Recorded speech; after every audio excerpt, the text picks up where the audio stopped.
नमस्कार, कृषि जगत चैनल से प्रस्तुत है मौसम समाचार। आज पौष माह के शुक्ल पक्ष की नवमी तिथि बुधवार तारीख 8 जनवरी 2025 है। अब आप अचल सिंह देवराज से मौसम समाचार सुनिए। राज्य में कड़ाके की ठंड का दौर जारी है। बीते 24 घंटों में बीकानेर, जयपुर और भरतपुर संभाग के कई स्थानों पर घना कोहरा दर्ज हुआ है। कहीं कहीं पाला जमने के भी समाचार हैं। मौसम विभाग ने कहा है कि आने वाले दिनों में एक मजबूत पश्चिमी विक्षोभ आने की संभावना है, जिससे राज्य के अधिकांश भागों में अच्छी मावट हो सकती है। फिलहाल ये विक्षोभ अफगानिस्तान देश के करीब पहुंचने को है। इसके प्रभाव से आज से अगले 3-4 दिनों के दौरान विभिन्न भागों में हवाओं का रुख बदलकर दक्षिणी पश्चिमी व दक्षिणी पूर्वी रहने की संभावना है तथा आज दोपहर से पश्चिमी राजस्थान के जोधपुर और बीकानेर संभाग के इलाकों में आसमान में हल्के बादल देखे जा सकते हैं। कल भी उत्तर पश्चिमी राजस्थान के कुछ भागों में हल्के बादल नजर आने की संभावना है। 10 जनवरी को दोपहर बाद मजबूत पश्चिम विक्षोभ उत्तर पश्चिम भारत के भागों के करीब आकर सक्रिय होगा। आज से लगातार 3-4 दिन दक्षिणी पूर्वी हवाओं के माध्यम से पश्चिमी राजस्थान के इलाकों पर प्रेरित परिसंचरण तंत्र बनने और पर्याप्त मात्रा में नमी एकत्र होने से 10 जनवरी को शाम के समय पश्चिमी राजस्थान के जैसलमेर और इससे सटे कुछ बाड़मेर के इलाकों तथा जोधपुर, फलौदी, नागौर, बीकानेर और आसपास के इलाकों में घने बादलों की आवाजाही बढ़कर मावठ की गतिविधियां शुरू होने की संभावना है। मेघ गर्जन के साथ बारिश का दौर बीकानेर संभाग के संपूर्ण भागों तथा जोधपुर संभाग के उत्तरी भागों में शुक्रवार रात और शनिवार दोपहर तक रहने की संभावना है।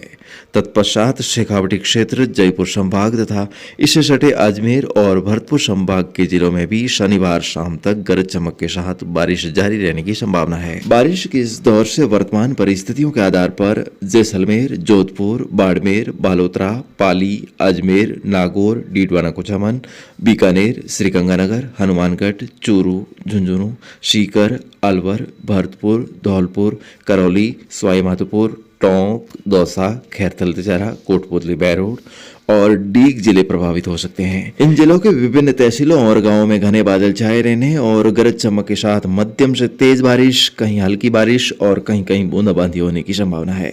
कहीं कहीं डरावने मौसम के बावजूद भी मौसम शुष्क रह सकता है। कोटा, उदयपुर संभाग और इससे सटे अजमेर और जोधपुर संभाग के भीलवाड़ा और सिरोही के आसपास के इलाकों में मौसम बदलने की संभावना नहीं है। फिलहाल इन परिस्थितियों में मामूली फेरबदल हो सकता है। 11 जनवरी को पश्चिमी विक्षोभ का असर राज्य के सभी भागों से समाप्त होकर आगामी दिनों में अधिकांश भागों में घना कोहरा छाए रहने और उत्तरी हवाओं के असर से शीतलहर का एक नया दौर शुरू होने की संभावना है। फिलहाल आज से हवाओं का रुख बदलने से कल रात्रि से सर्दी का असर कमजोर पड़ने की संभावना है। इस दौरान अगले 4-5 दिनों में दिन के समय भी मौसम काफी गर्म रह सकता है। फिलहाल अगले 3 दिन यानी कि शुक्रवार शाम तक मौसम साफ रहेगा। उसके बाद मौसम खराब होने के मद्देनजर किसान भाई फसलों में रासायनिक छिड़काव करने और तैयार की हुई जमीनों में प्याज की रोपाई करने का कार्य जारी रखें। आगामी दिनों में मौसम में हर बदलाव की जानकारी आपको इस चैनल के माध्यम से हर रोज मिलती रहेगी, इसलिए आप बने रहिएगा कृषि जगत चैनल के साथ। दोस्तों, ज्योतिष चर्चा में आज बात करें इस सप्ताह के व्रत त्योहारों और अन्य ज्योतिषीय तथ्यों की, तो आज चंद्रमा मेष राशि में है। कल पंचांग समाप्त हो गए हैं। 10 जनवरी से अगले 14 दिनों के लिए सूर्य उत्तराषाढ़ नक्षत्र पर रहेगा। इस दिन पुत्रदा एकादशी व्रत भी है। 11 जनवरी को त्रयोदशी तिथि इस पक्ष में क्षय हुई है। 13 जनवरी 2025 को पंजाब में लोहड़ी पर्व है और इस दिन पौष शुक्ल पक्ष पूर्णिमा सोमवार से आगामी प्रयागराज में कुंभ महापर्व का योग भी बन रहा है। दोस्तों, इस योग से पौष माह की पूर्णिमा, मकर संक्रांति, चटतिला एकादशी, प्रदोष एवं मासिक शिवरात्रि, मौनी अमावस्या, बसंत पंचमी, जया एकादशी, माघी पूर्णिमा, महाशिवरात्रि और फाल्गुन पूर्णिमा को होली तक भी क्रमशः कुंभ महापर्व जनित स्नान आदि धार्मिक कृत्य प्रचलित रहेंगे। 14 जनवरी 2025 माघ कृष्ण पक्ष की प्रतिपदा को मकर संक्रांति है और संक्रांति का वास इस बार कुम्हार के घर में है। मकर संक्रांति से सूर्य धनु राशि को छोड़कर मकर राशि में प्रवेश करेंगे, जिससे मलमास समाप्त होकर शुभ और मांगलिक कार्यों की शुरुआत होगी। और इस सप्ताह के गर्भ शकुनों की यदि बात करें तो दोस्तों, कहा जाता है कि कि पोष सुदी सातम आठम नवमी निर्ता जोय, रेवा अश्विनी भरणी भली चौमासे में होय। तो इस योग के फलस्वरूप सप्तमी अष्टमी और नवमी को रेवती अश्विनी और भरणी नक्षत्र का क्रमशः साथ नहीं मिला है।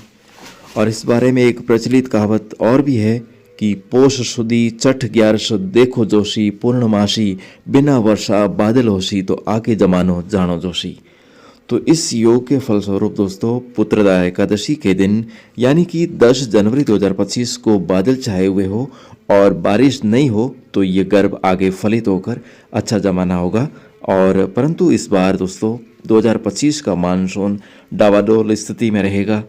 पूरे मानसून सीजन में सूर्य के आगे मंगल का रथ रहने से कहीं सूखा तो कहीं खंड वर्षा ही होगी। कुछ योगों के चलते भाद्रपद और आश्विन माह में पछेती जमाने के संकेत है। इसलिए दोस्तों कहीं जमाना होगा, कहीं कहीं जमाना नहीं भी होगा। तो दोस्तों फिलहाल आज के मौसम बुलेटिन में अभी के लिए बस इतना ही। कल सुबह हमारी फिर से होगी मुलाकात, तब तक के लिए मुझे आज्ञा दीजिए। नमस्कार। सब्सक्राइब कीजिए हमारे YouTube चैनल को और नई वीडियोस देखने के लिए बेल आइकन दबाएं।